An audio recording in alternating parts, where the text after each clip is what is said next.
গাজীপুরে প্রকাশ্যে কুপিয়ে হত্যা করা হয়েছে সাংবাদিক আসাদুজ্জামান তুহিনকে। একটি প্রতারণার ঘটনা ভিডিও করার অপরাধে প্রাণ হারালেন এই তরুণ সাংবাদিক। তথ্য জানাতে যাচ্ছি আমাদের রিপোর্টার ঘটনাস্থল থেকে সরাসরি। গাজীপুরের চান্দনা চৌরাস্তা এলাকায় হঠাৎ ছুটোছুটি ও চিৎকারের শব্দে আরও মানুষ জড়ো হয়। দৈনিক প্রতিদিনের কাগজের গাজীপুর স্টাফ রিপোর্টার আসাদুজ্জামান তুহিনকে কুপিয়ে গুরুতর আহত করা হয়। হাসপাতালে নেওয়ার কিছুক্ষণ পর চিকিৎসকরা তাকে মৃত ঘোষণা করেন। প্রাথমিক তদন্তে জানা গেছে এক গার্মেন্টস শ্রমিককে হানি ট্র্যাপ দিয়ে প্রতারণার চেষ্টা হচ্ছিল। বিষয়টি তুহিন ক্যামেরায় ধারণ করতে থাকেন। ভিডিও ধারণে বাধা পেয়ে ঘটনাস্থলে থাকা কয়েকজন ক্ষিপ্ত হয়ে তুহিনকে হামলা করে।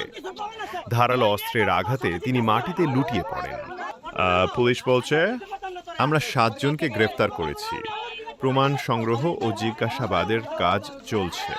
দ্রুততম সময়ে অভিযোগপত্র দাখিল করে আইনগত ব্যবস্থা গ্রহণ করা হবে। হত্যাকাণ্ডের পর থেকে সাংবাদিক ও এলাকাবাসীর মধ্যে ন্যায় বিচারের আহ্বান জোরালো। বহুজন মানববন্ধন করে দোষীদের দৃষ্টান্তমূলক শাস্তি দাবি করেছে। সাংবাদিক সমাজ বলছে, নিরাপত্তা নিশ্চিত না হলে স্বাধীন সাংবাদিকতা বিপন্ন হবে।